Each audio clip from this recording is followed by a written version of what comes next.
Buen día, Hola, profe, buen día. ¿cómo les va? Hola Walter, buen día. ¿Cómo andan?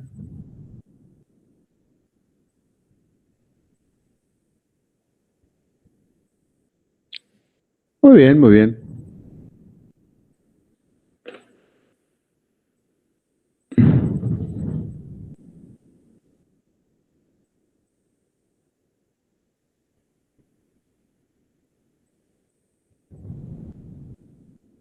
Vamos a esperar un ratito más que entren más alumnos, alumnas.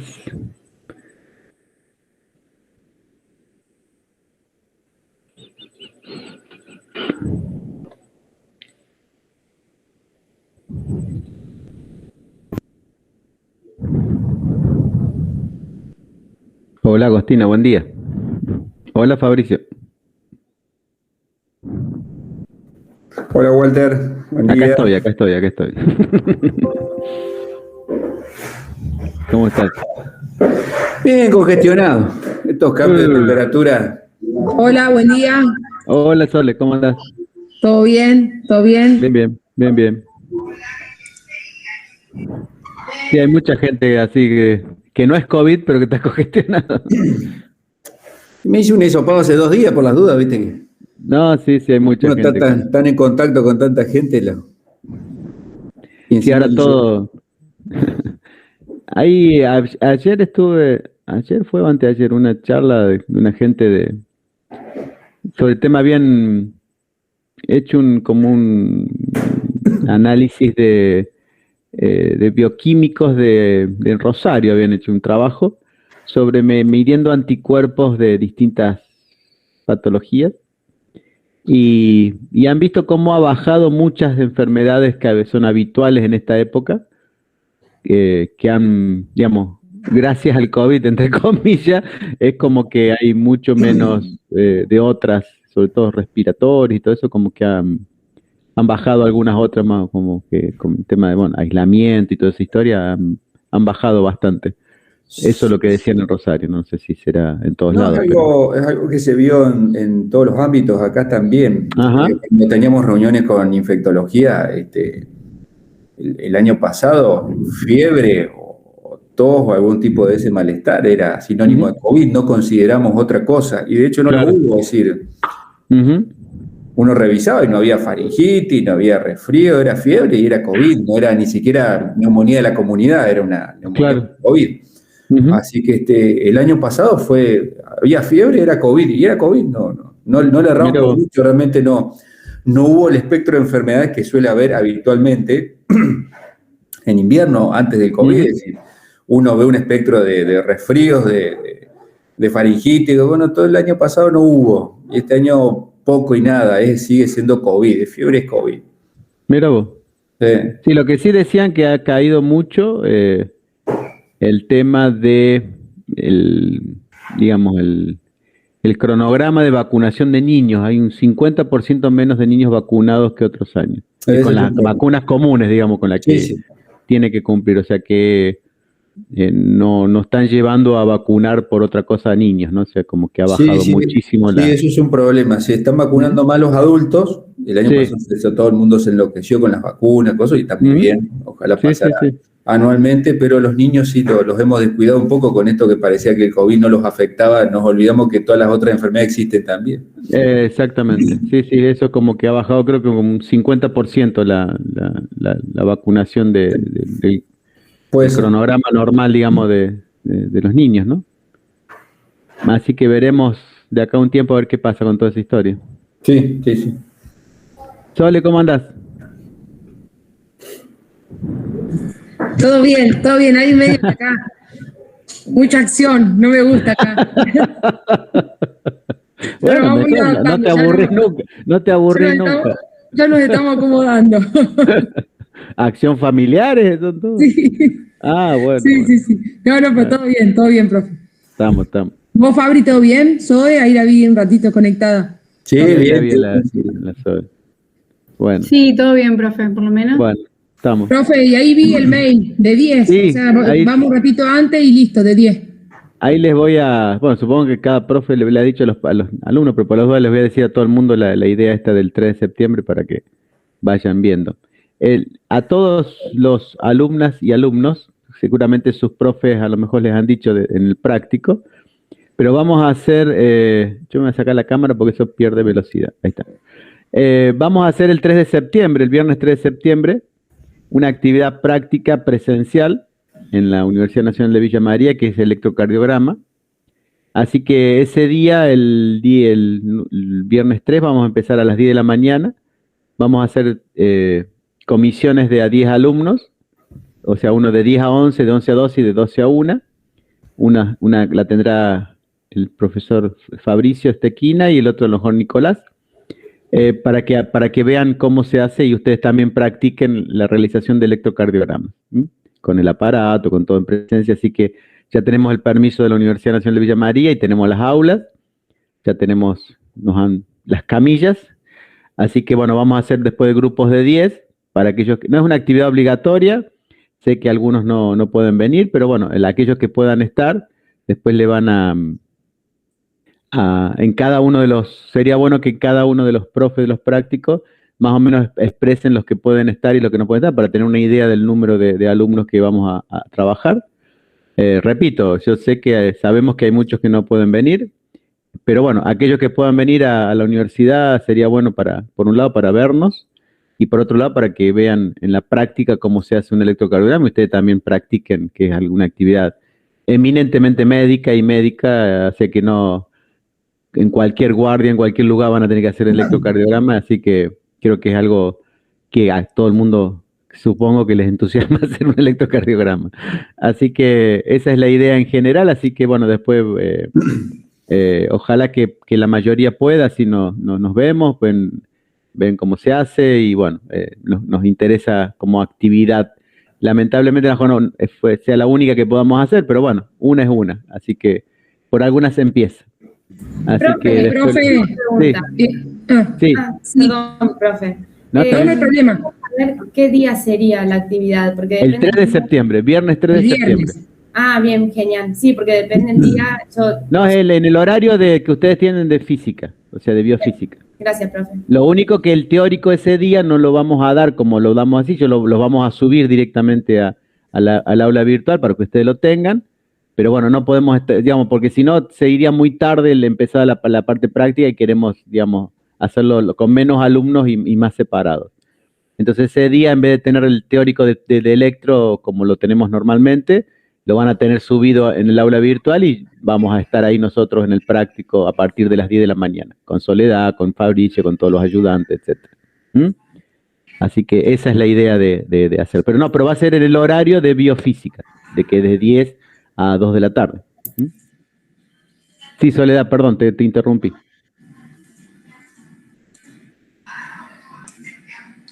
Les comentaba que ahí Zoe ayer me mandó unos mensajitos diciéndome que iba a habilitar como un drive para subir y que cada uno de los chicos que pudiera ir nos confirmara.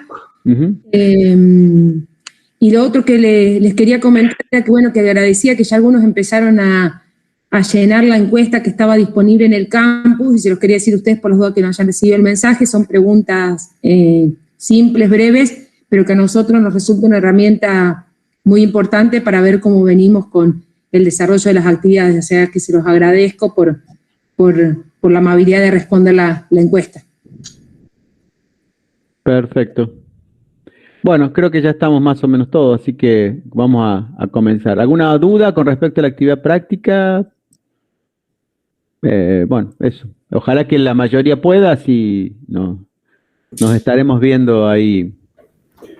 Creo que sí. No, habíamos hablado la semana pasada, para el que no, sería ideal que vayan, sería bárbaro que puedan asistir, de cualquier forma para el que no pueda ir, habíamos estado hablando con los chicos que por ahí son más nativos digitales, abrir alguna por Instagram o por WhatsApp, tener a alguien que filme, digamos, toda la actividad, para los que no puedan ir, no se pongan mal, digamos, van a estar presentes en la actividad, bueno, y van a tener alguna interacción, vamos a ver si buenísimo, sí, alguien lo había, no sé dónde alguien lo comentó, no me acuerdo dónde, pero sí, no, me parece genial. Yo soy un inmigrante digital, así que para mí no. Yo también. Pero sí se puede hacer, por supuesto, sí, seguro. Sí, me parece muy buena idea, Para aquellos que no puedan estar, van a estar por lo menos a través de la imagen, ¿no? Sí, está bueno, eso ya, bueno, hagan, los más jóvenes lo podrán hacer. Yo no soy del área técnica de eso. Sí, más cerca de la fecha subimos un cronograma con los nombres de los chicos que les toca a cada comisión, como que en cada grupo que nos toca, así no nos acumulamos muchos. Así es. Y de paso, eso hablábamos, también conversado con Zoe, que iban a hacer como, no sé, yo no sé muy bien, un Instagram, yo tampoco soy muy ducha en esto, en vivo, que seguramente lo representaremos en alguna de las primeras comisiones, también le vamos a informar cuál va a ser y en qué horario, así el que no puede asistir lo tiene en vivo y responde y pregunta y recibe la respuesta ahí en vivo en el práctico, como hacerlo más dinámico para aquel que no pueda ir. Sí, eso va a ser otro precio, ¿no? O sea, vamos a cobrar por ese tipo de algo presencial, es otro precio, ¿no? No es lo mismo. Como hacen los recitales ahora en directo, ¿no? Bueno, sí, no, me parece buenísimo que lo podamos hacer así, utilizar todas las herramientas para que, bueno, que estemos lo más cerca posible. Bárbaro. Bueno, vamos a comenzar.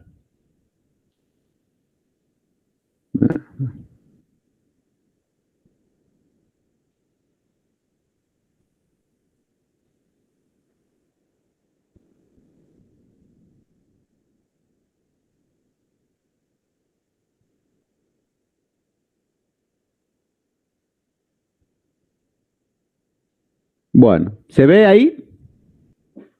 Sí, profe. ¿Se ve? Sí, Bueno, profe, se ve bien.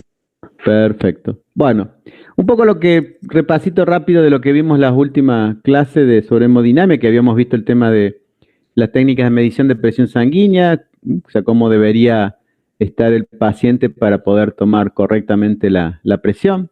O sea, debería estar sentado, haber descansado durante 5 minutos, apoyar el brazo al nivel del corazón.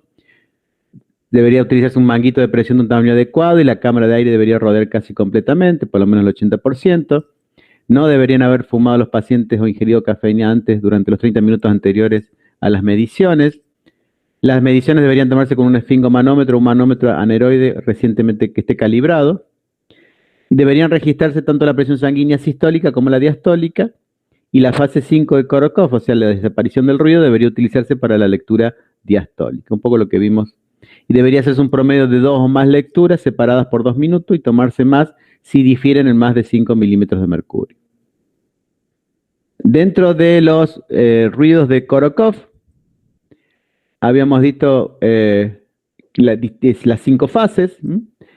Cuando la primera fase es lo que llaman la presión sanguínea sistólica, la máxima o la alta o la sistólica. Bueno, ahí se van, o sea, el primer ruido sería la sistólica, después los sonidos se van, murmullos, un silbido, que se van haciendo cada vez más nítidos hasta que se empiezan a amortiguar, hasta que en la fase 5 se oye el último ruido, digamos, de Korokov, que vendría a ser, cuando desaparece, la presión diastólica. Estos son básicamente lo que vimos perdón, sobre cómo tomar la presión sanguínea. Dentro de las ecuaciones que tienen que ver con la biofísica, o la física directamente, que tiene que ver con física de fluidos, una es la ecuación de Poiseuille, que tiene que ver, que es la ecuación de caudal, que dijimos que, un segundito, ahí está, que la ecuación de Poiseuille era la ecuación de caudal, que es igual a diferencia de presión por pi por radio a la cuarta sobre 8 por longitud por viscosidad.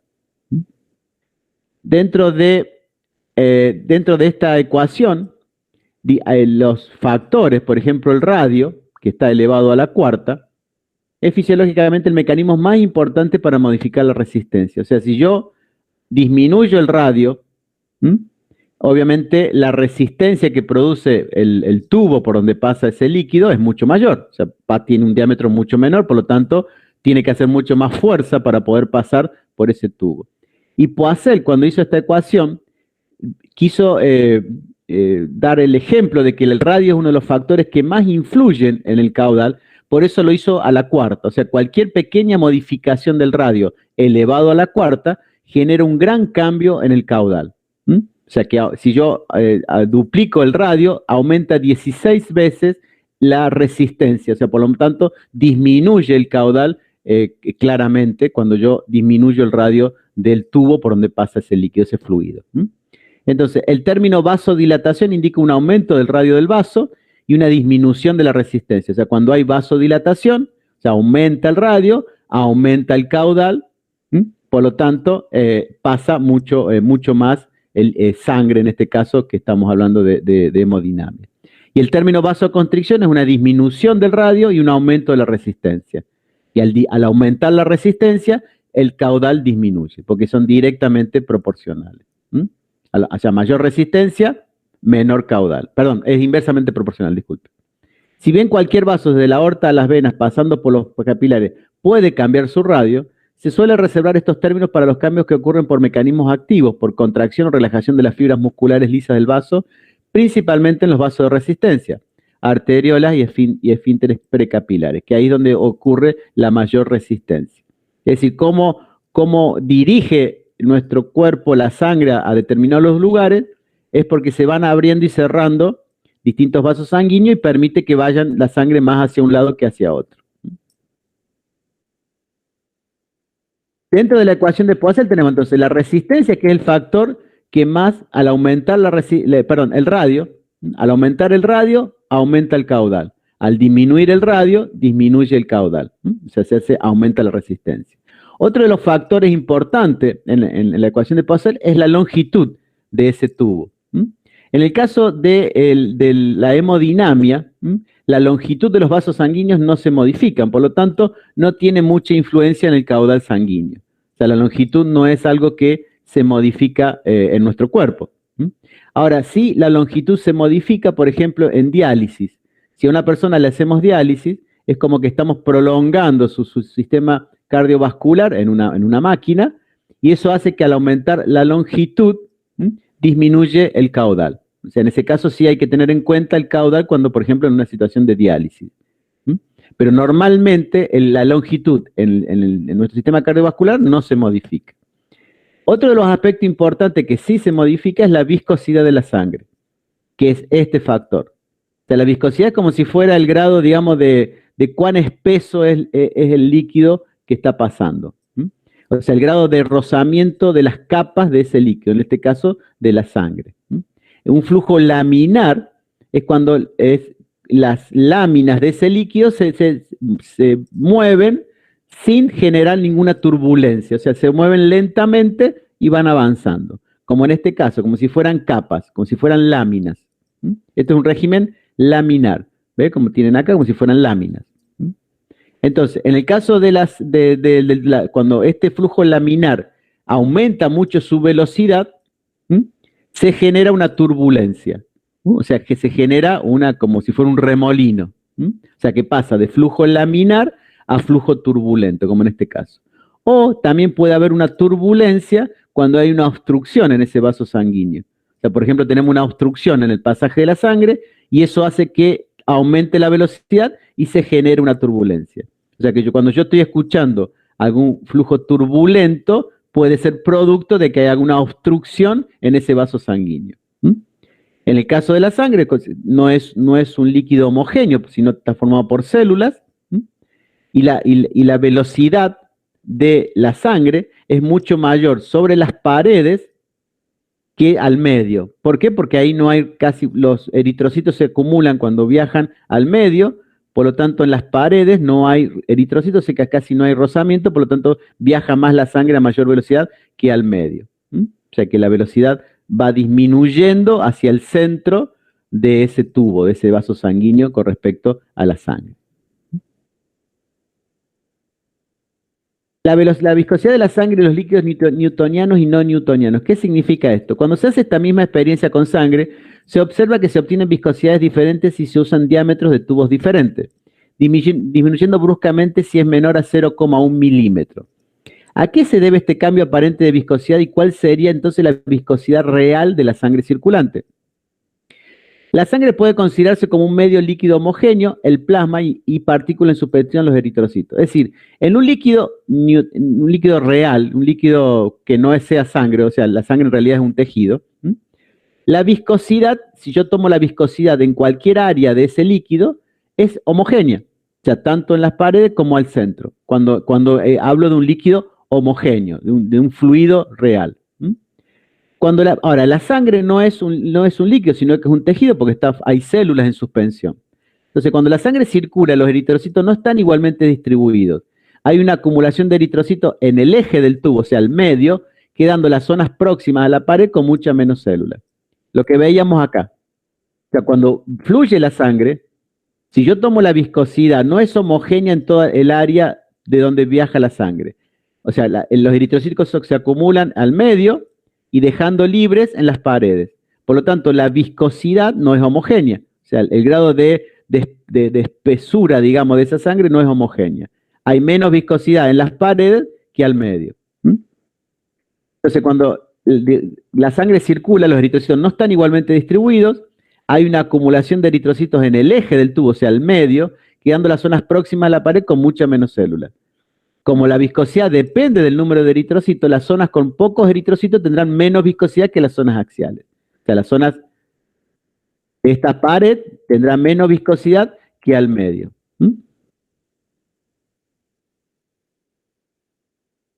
En un líquido homogéneo como el agua se puede esperar que la viscosidad sea la misma a cualquier velocidad y se dirá que es un líquido newtoniano. O sea, los líquidos newtonianos, cualquier sea la velocidad de ese líquido, siempre la viscosidad es homogénea.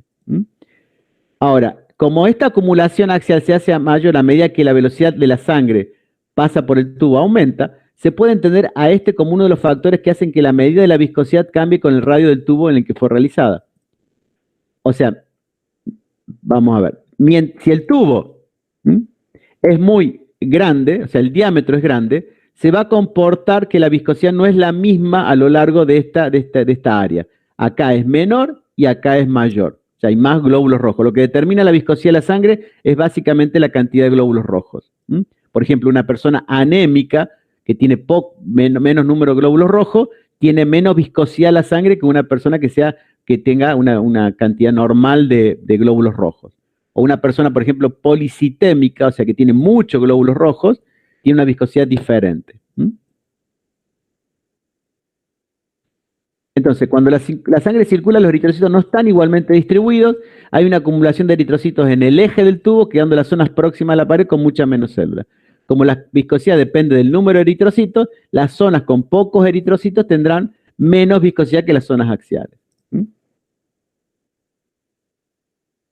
Entonces, por lo señalado, la sangre se debería ser considerada como un líquido no newtoniano, ya que la viscosidad no siempre es la misma y la pendiente irá cambiando. O sea, en un líquido newtoniano, por ejemplo, agua, no importa que aumente su velocidad, la viscosidad es homogénea. En un líquido que en realidad no es un líquido como la sangre, a medida que aumenta la velocidad, la viscosidad cambia si la estamos midiendo sobre las paredes o al medio. O sea, se comporta con lo que se llama un líquido no newtoniano. Sin embargo, para presiones dentro del rango fisiológico y para vasos de un diámetro mayor a 0,5 milímetros, la sangre se comporta como si fuera un líquido newtoniano. O sea, que tendría la misma viscosidad en toda el área. Y para hematocrito, o sea, porcentaje de glóbulos rojos en 100 mililitros de sangre del 45%, se suele aceptar como de viscosidad constante. O sea, cuando hablamos de vasos grandes, la viscosidad en cualquier área del líquido, en este caso de la sangre que pasa por esos vasos grandes, es la misma. Cuando hablamos de vasos pequeños, aumenta mucho la velocidad y la viscosidad al medio de ese tubo es mayor que contra las paredes. O sea, se comporta como si fuera un líquido no newtoniano. Para una sangre con un hematocrito del 45%, repito, el hematocrito es el porcentaje de glóbulos rojos en 100 mililitros de sangre.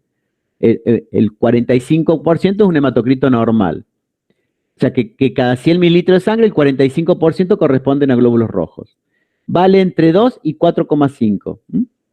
O sea, 2 y 4,5 de acuerdo con el método de medida que se use, lo que indica que la sangre ofrece de 2 a 4,5 veces más resistencia al flujo que el agua. O sea, la sangre es de 2 a 4,5 veces más viscosa, digamos, mayor viscosidad que el agua. El coeficiente de viscosidad de la sangre se suele expresar como un valor en relación a la viscosidad del agua, o sea, si es más o menos viscosa que el agua, y el caudal o flujo disminuye al aumentar la viscosidad. O sea, al aumentar la viscosidad, o sea, hacerse mucho más espesa esa sangre, obviamente la viscosidad baja. O sea, ¿por qué? Porque al aumentar la viscosidad hay más resistencia y por lo tanto al haber mayor resistencia disminuye el caudal. En un flujo laminar la viscosidad hace que el líquido se desplace en láminas de distinta velocidad. El factor más importante que puede modificar la viscosidad de la sangre es el número de glóbulos rojos, que es lo que veíamos, lo que hablábamos recién. A mayor número de glóbulos rojos aumenta la viscosidad de la sangre y eso tiene consecuencias también en el caudal y obviamente tiene consecuencias en el aparato cardiovascular de esa persona. Bueno, un segundito tomo un mate, porque si no se me seca la garganta. Bueno, esa tiene la ventaja de estar en mi casa. Sí. Perdón, pero se me cortó justo lo último que dijo. ¿Podría repetirlo, profe? Bueno, vamos a ver. Dice, para una sangre con un hematocrito del 45%, vale entre 2 y 4,5.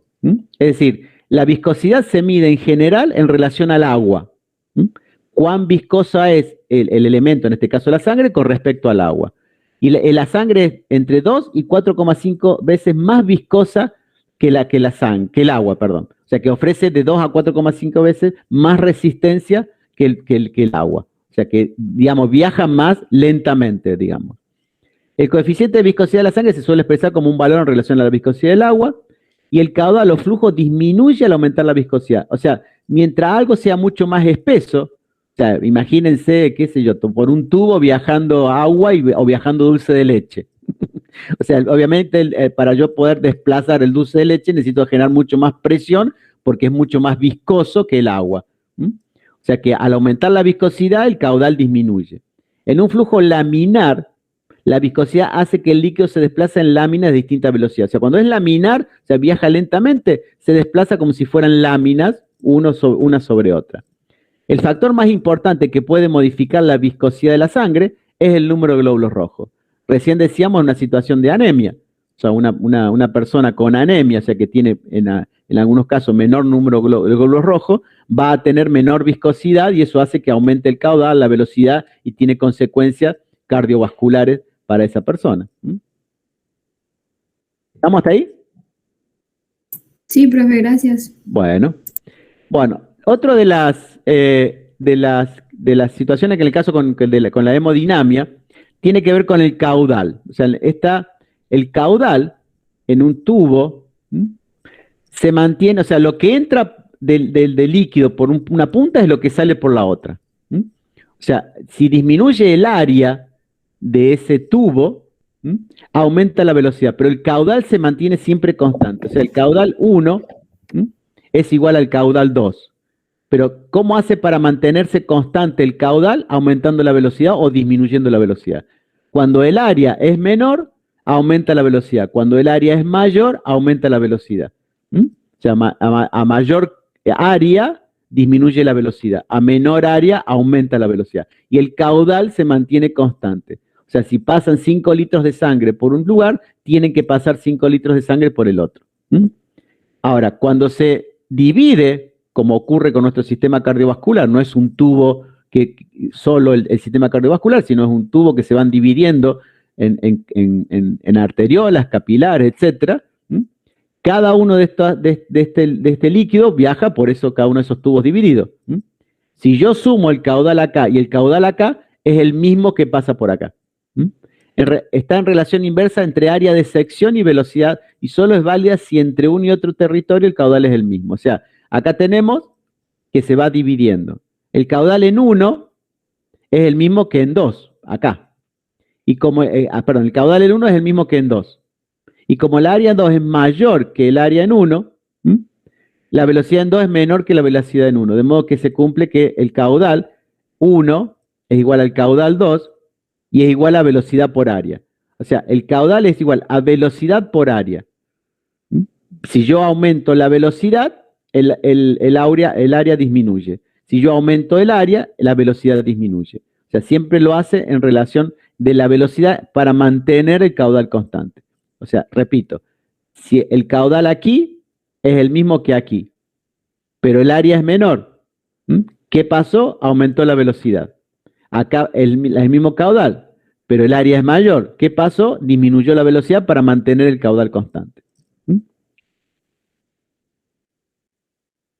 Esto se llama ecuación de continuidad. O sea, caudal es igual a velocidad 1 por área 1, velocidad 1 por área 1, y es igual a velocidad 2 por área 2. Y el producto siempre es constante.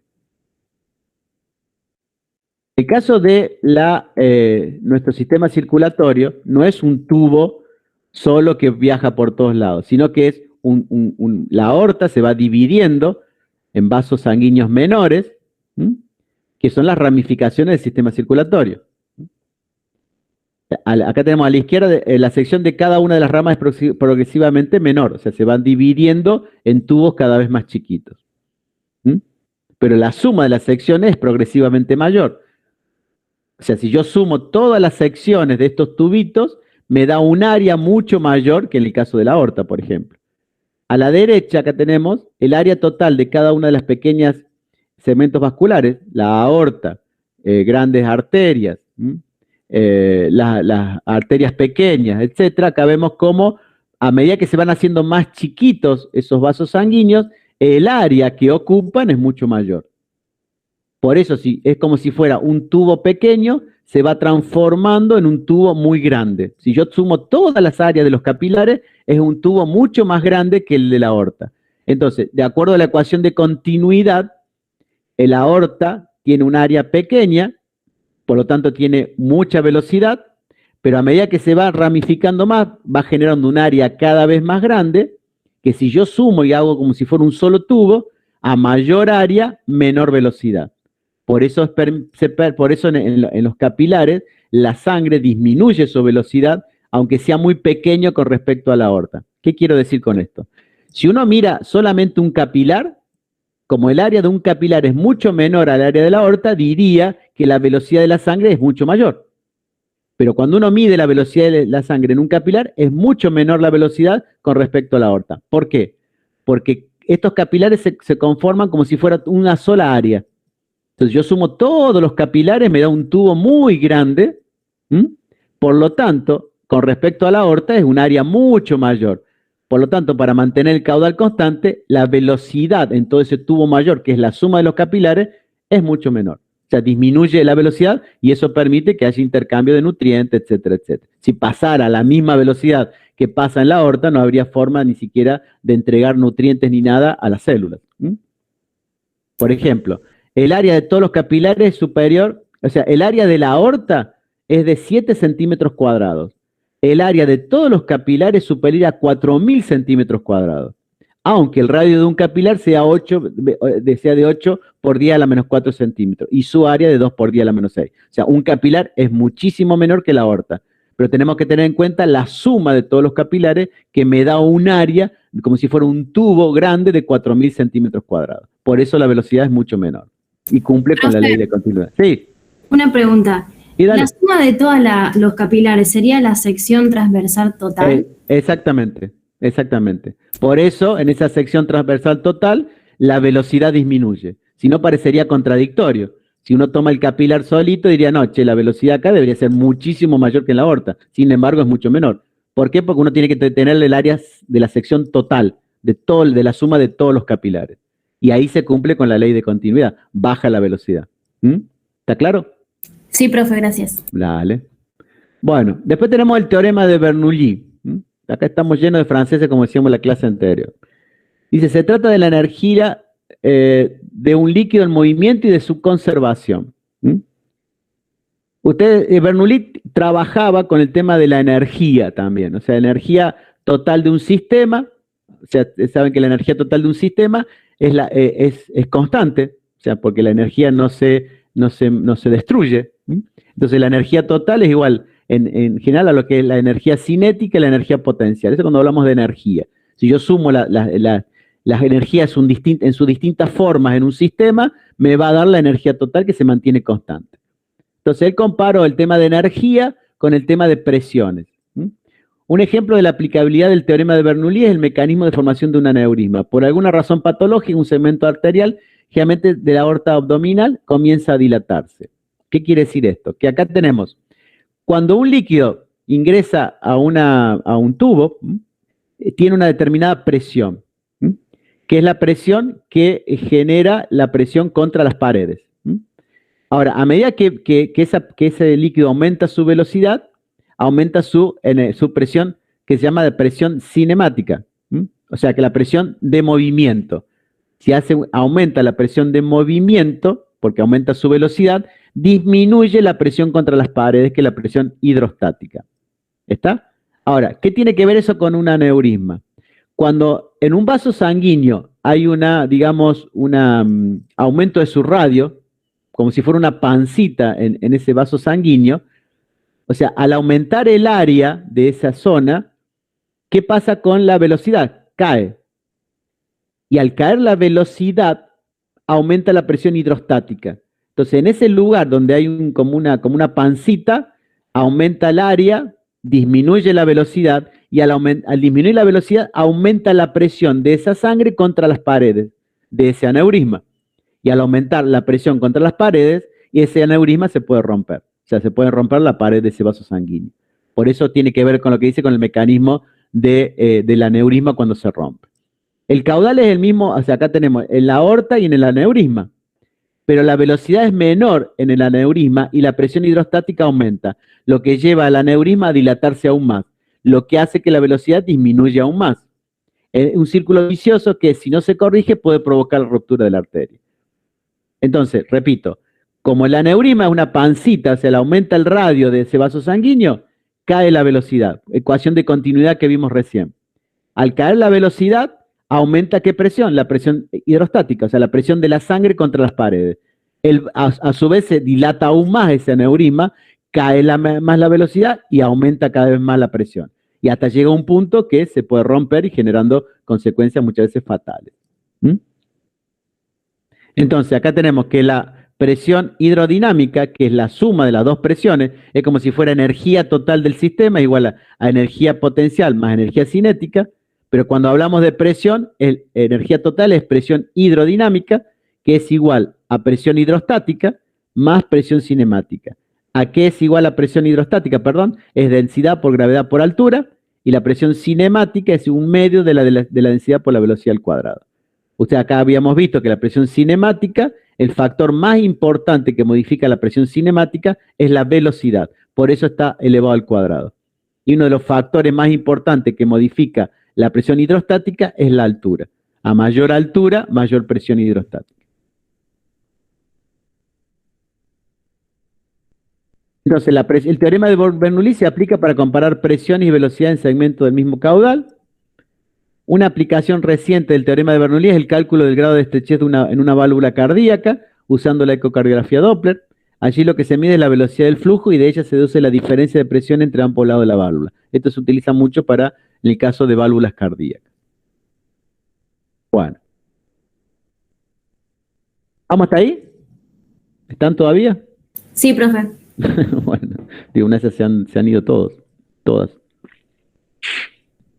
Bueno, los convidaría un mate, pero no puedo. Aparte, por el distanciamiento social no se puede tomar mate. Bueno, vamos a la ecuación de Laplace, que tiene que ver con la tensión. Que tensión es igual a presión por radio en un tubo. Entonces, acá tenemos un tubo, que el líquido, en este caso, bueno, hablamos de sangre, obviamente, pero los fluidos en general, ejercen presión contra las paredes de ese tubo, y eso genera lo que llamamos tensión, que es el grado de cohesión molecular de las paredes de ese tubo. O sea, a mayor presión, mayor tensión. Hay aneurisma, en el caso que son los más fatales, los aneurismas cerebrales,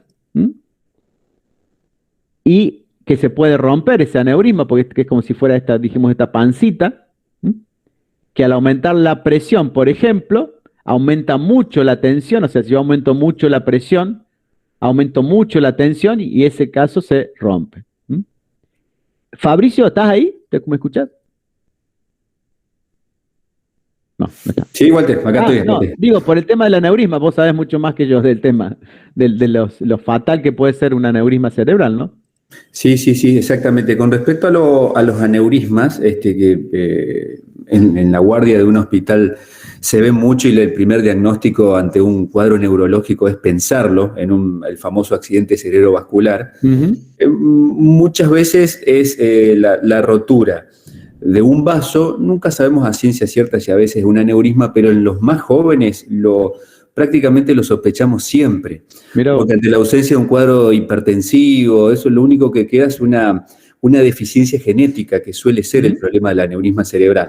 El ejemplo que diste la otra vez sobre un chico que estaba haciendo la vertical, en donde se invierte y una arteria cerebral, de estar sufriendo poca presión en situación de verticalidad, pasa, por el contrario, a sufrir una gran presión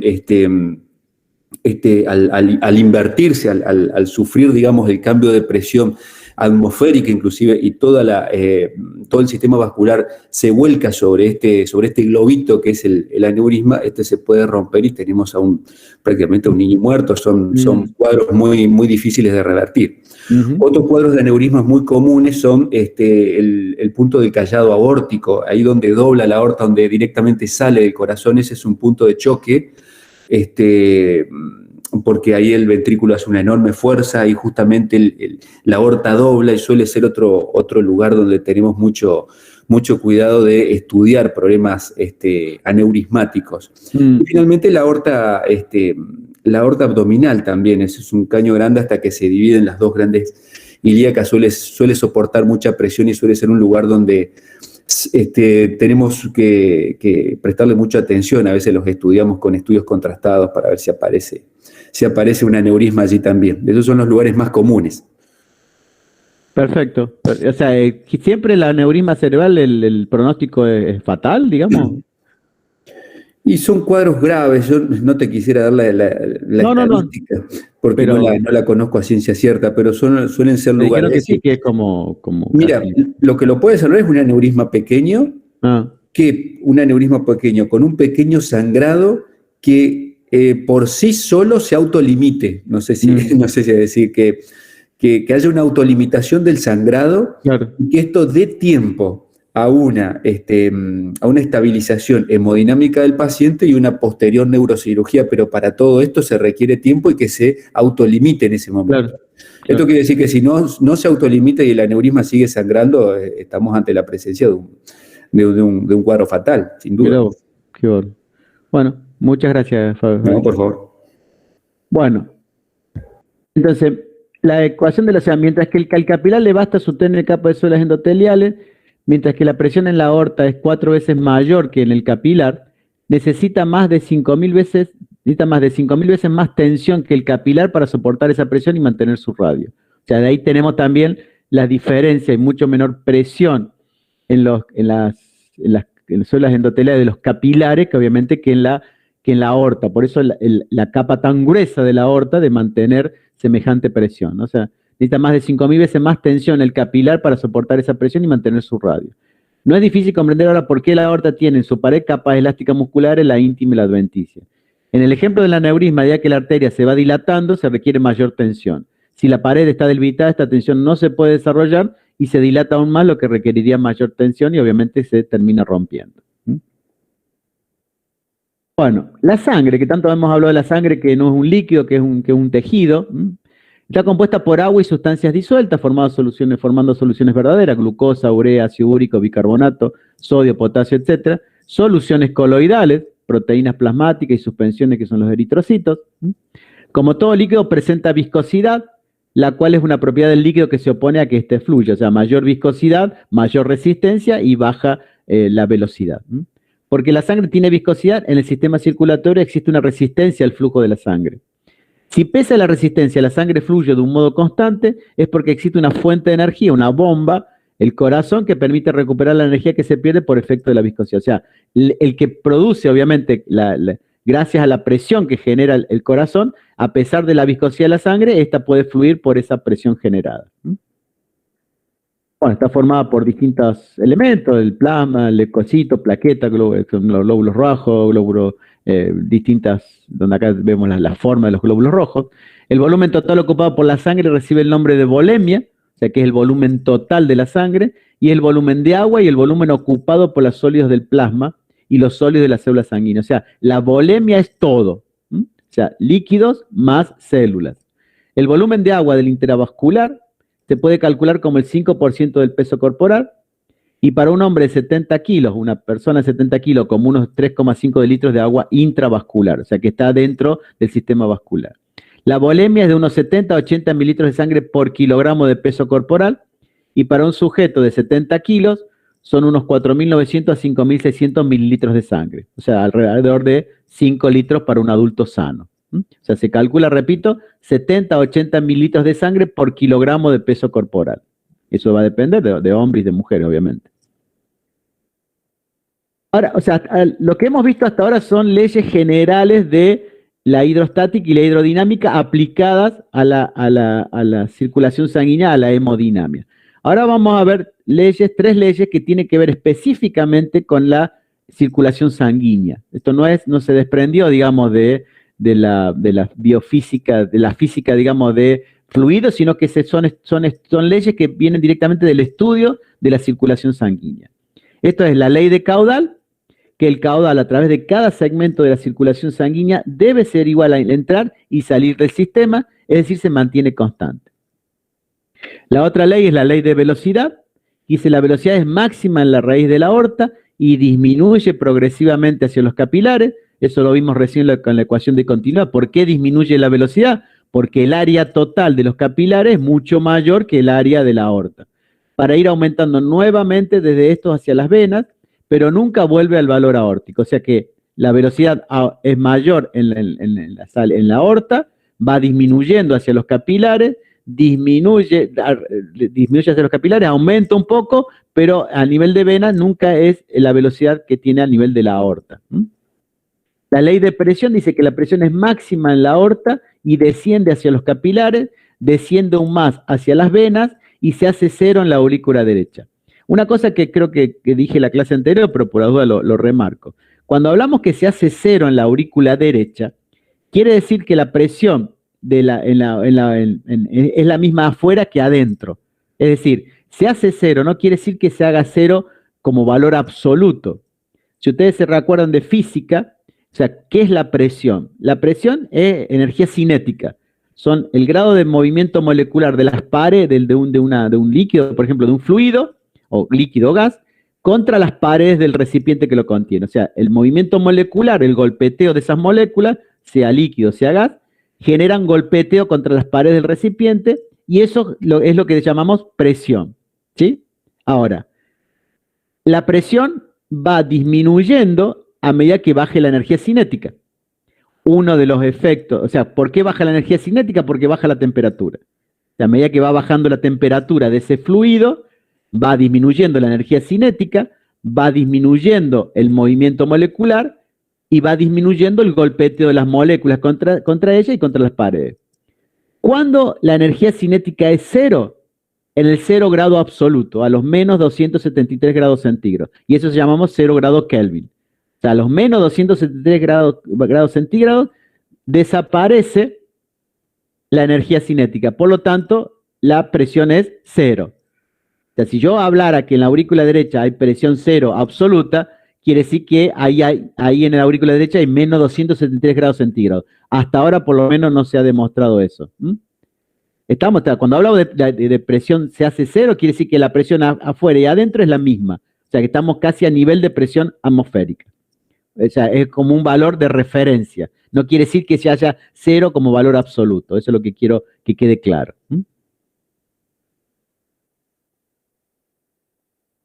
Perdón. Entonces, acá tenemos la ley de velocidad, dice que la velocidad es máxima en la raíz de la aorta. O sea, acá tenemos aorta y velocidad. Esto es velocidad y estos son los vasos sanguíneos. Esto es la aorta.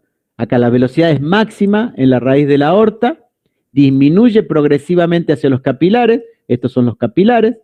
va disminuyendo la velocidad y aumentando nuevamente para el lado venoso, pero nunca se hace igual que que tenía la velocidad al salir de la aorta. Entonces esa es lo que llama la ley de velocidad. O sea, disminuye la velocidad para que pueda haber intercambio de nutrientes entre la sangre y las células, y después nuevamente va aumentando, pero la velocidad a nivel venoso nunca es igual a nivel de la arteria. Por eso, cuando una persona se corta una arteria, van a ver que la velocidad con la cual sale la sangre, que es oxigenada, que una sangre roja, brillante, es mucho mayor que la velocidad que sale a nivel venoso. Una persona que se corta una vena, obviamente la sangre fluye muy lentamente, y a su vez es sangre carboxigenada. Es una sangre mucho más oscura que la sangre que sale de la arteria. Por eso es mucho más difícil salvar a una persona y hacerle un torniquete cuando se corta una arteria, porque la sangre sale a mucha velocidad y es sangre con oxígeno. La ley de caudal dice: el caudal a través de cada segmento de la circulación sanguínea debe ser igual al entrar y salir del sistema, es decir, se mantiene constante. O sea, si entran 5 litros de sangre por un lado, tienen que salir 5 litros de sangre por otro lado. Si no ocurre eso, es porque por algún lado está perdiendo sangre. O sea, esto es el aparato circulatorio, es básicamente así. O sea, la aorta que se divide en muchos capilares, después nuevamente se generan los capilares venosos y va a la aurícula derecha. Esto es básicamente cómo está conformado el aparato circulatorio. O sea, el área total de los capilares, como vemos acá, es mucho mayor que el área total de la aorta. La ley de presión dice que la presión es máxima en la aorta y desciende hacia los capilares, desciende aún más hacia las venas y se hace cero en la aurícula derecha. O sea, la presión es máxima en la aorta, desciende hacia los capilares y se hace cero en la aurícula derecha. Esa diferencia de presión entre el lado arterial y el lado venoso hace que haya una diferencia de presión, obviamente, y eso permite que viaje, que haya movimiento de la sangre. Si no hay diferencia de presión entre el lado arterial y el lado venoso, la sangre no fluye. O sea, tiene que haber una diferencia de presión generada por la estructura histológica de la arteria y la estructura histológica de las venas. Ustedes saben, han visto que las arterias, y sobre todo la aorta, tiene una capa muscular muy gruesa que genera que sea muy rígida su movimiento, y eso hace que la presión se mantenga. Por eso las arterias son vasos de presión, mantienen la presión sanguínea sin que caiga. Ahora, a medida que vamos yendo hacia las venas son de paredes finas, y se dilata mucho más fácilmente la vena que la arteria. Y esa dilatación de la vena hace que la presión caiga y haya diferencia de presión entre el lado arterial y el lado venoso, y por eso la sangre puede viajar, si no, no puede fluir. Ahora, en el caso del corazón, cuando hablamos de presiones cardíacas, de presiones arteriales, cuando yo le mido la presión a una persona, lo que le estoy midiendo es la presión del ventrículo izquierdo, la presión sistólica y diastólica del ventrículo izquierdo. Esto. Yo no estoy midiendo ventrículo derecho, no estoy midiendo el resto de las presiones intracardíacas. O sea, yo externamente estoy midiendo la presión del ventrículo izquierdo, la presión sistólica y diastólica. Ahora, ¿cómo averiguo la presión intracardíaca? ¿Cómo se la mido externamente? No puede ser, tengo que hacer algún sistema que pueda viajar hacia adentro del corazón y poder medir las presiones intracardíacas, que son importantes, por ejemplo, en una cirugía o en algún trabajo de presiones de operaciones de corazón. Yo tengo que saber cuáles son las presiones intracardíacas. ¿Cómo los averiguo? ¿No puede ser externo? No hay, porque cuando yo mido por un brazo a una persona, lo que estoy midiendo es la presión del ventrículo izquierdo, la presión que ejerce el ventrículo izquierdo en la sístole y en la diástole. Para yo poder ingresar al corazón y poder medir sus presiones intracardíacas, lo tengo que hacer con cateterismo. Entonces, repito, una cosa que es importante, cuando ustedes vean las presiones cardíacas, no solamente vean la presión del ventrículo izquierdo, vean todas las presiones, porque ustedes tienen que saber cuáles son las presiones de la aurícula derecha, la aurícula izquierda y el ventrículo derecho, no solamente del ventrículo izquierdo. Ahora, ¿cómo puedo ingresar al corazón para medir esas presiones? Por cateterismo. Entonces se denomina cateterismo cardíaco a una familia de procedimientos con finalidades de diagnóstico o terapéutica, cuyo factor común es que se realizan mediante la inserción de un catéter en el sistema vascular, el cual se hace avanzar hacia las estructuras cardíacas, penetrando incluso en las cavidades cardíacas si es necesario. Forma parte de la llamada radiología y cardiología intervencionista.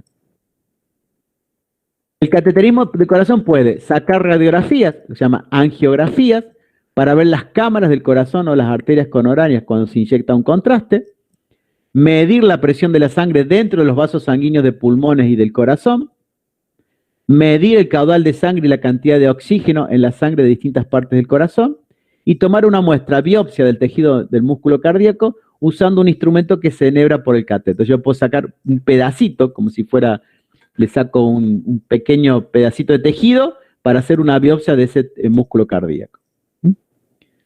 El cateterismo se llama cateterismo cardiograma, coronariografía, arteriografía, flebiografía, de acuerdo a qué área yo estudie, o linfografía. El registro cinematográfico de las imágenes radiológicas de las arterias coronarias opacificadas mediante una sustancia de contraste. O sea, yo puedo colocar, esto obviamente necesita de persona muy entrenada en la técnica, no es cualquier persona, son especialistas que se dedican a este tipo de intervenciones. Se hace de acuerdo con indicación, historia de alergias de Uchado, rasurado inguinal y pubiano, suspensión de anticoagulación y consentimiento informado. Todo esto tiene que hacer la persona antes de hacerle una angiografía o una angioplastía, que es básicamente pasar un catéter por dentro de los vasos sanguíneos. Tenemos la cinecoronariografía, o sea, se utiliza una aguja, un introductor arterial, una guía y catéteres para la área derecha, izquierda o el ventrículo. Entonces estos son los catéteres que se introducen y después sobre eso va otro tipo de instrumentos que van, cada uno tiene la forma de acuerdo al lugar donde van a ir. Y esto se va introduciendo de acuerdo hay distintos, digamos, a favor de corriente o en contra de la corriente. O sea, a favor de la corriente vendría a ser, digamos, a favor de la corriente venosa, o en contra de la corriente, o sea, cuando es más difícil, de acuerdo a los especialistas, porque van en contra de la presión de las arterias, o sea que es bastante más complicado. Y obviamente una persona que tiene que estar, no puede estar coagulada, anticoagulada, porque si no se puede morir desangrada, por eso hay que suspender esa medicación antes de hacerlo. En la sala de angiografía hay un aparato de rayos X de arco en C, donde se van controlando constantemente por imágenes radiológicas por dónde va ese catéter, que es básicamente esto. O sea, acá tenemos la camilla y este es el aparato rayo X en C, que va controlando constantemente por la pantalla cómo va siendo introducido esos catéter por sistema vascular.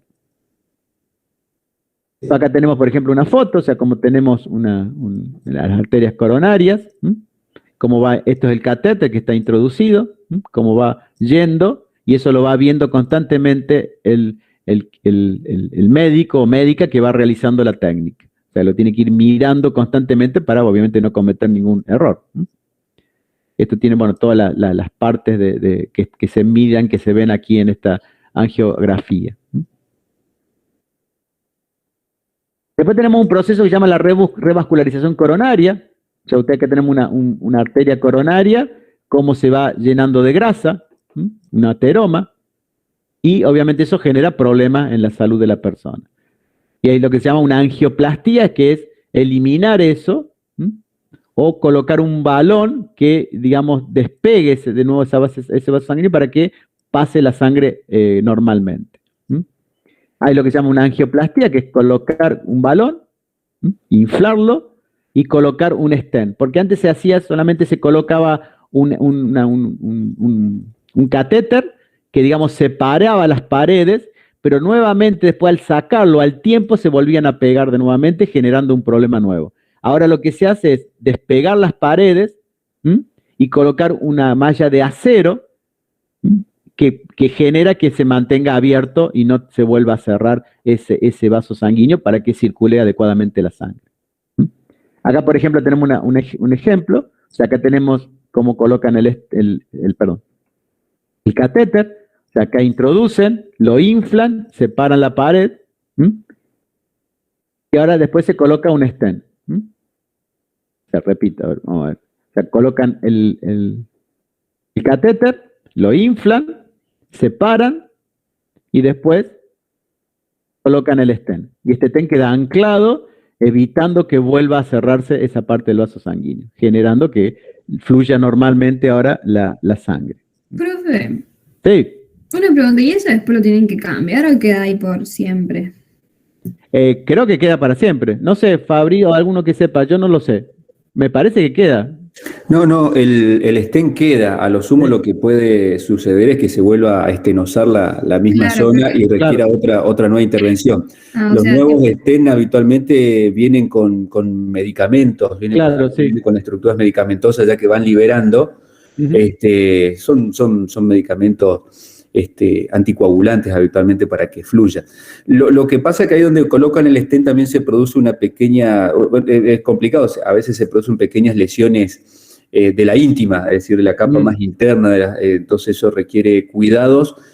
El hemodinamista que coloca un stent está, digamos, con una espada de Damocles por lo menos por 6 meses, que es lo que te dicen todos. Esto se verifica en 6 meses y el stent ese anda bien, puede volver a ocluirse y requiere controles permanentes. Hay veces que las obstrucciones son muy graves. ¿Sí? Claro. Pero no se retiran, contrastando, yo entiendo que no se retiran.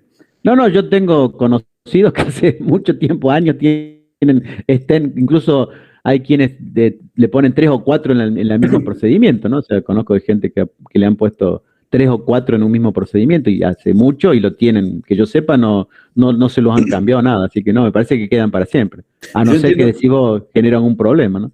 Sí, no, yo entiendo que quedan para siempre. Ante una nueva situación de obstrucción, se pasa, digamos, al plan B. El plan B es el bypass. Claro, exactamente.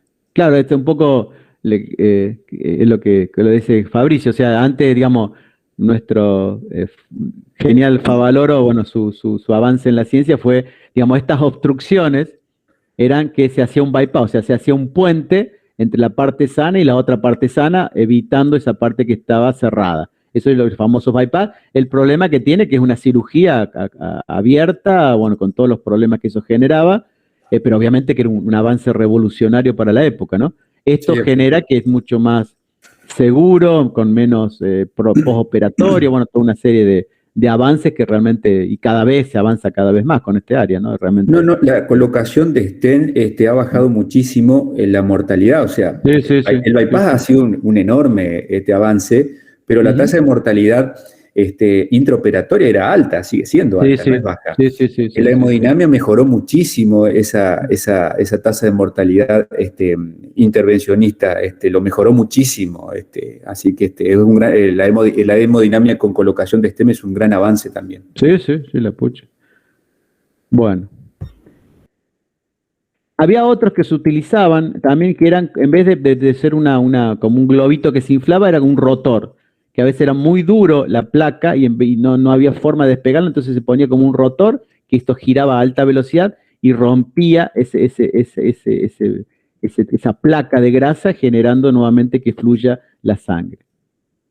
Acá tenemos, esto es mucho cuidado, o sea, está constantemente mirando el visor, el hemodinamista, para poder que no haya ningún problema. En este caso la arteria obstruida, acá tenemos la arteria coronaria, acá es el balón que introduce para poder despegarlo. O sea, se introduce, se infla y nuevamente empieza a fluir la sangre.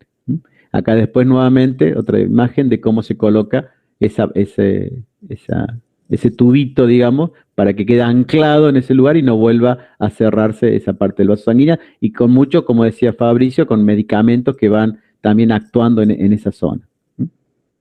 Miren, tenemos una arteria coronaria como estaba obstruida, y acá una vez que se hizo la angiografía, cómo queda ahora el pasaje de sangre bien de ese paciente. Bueno.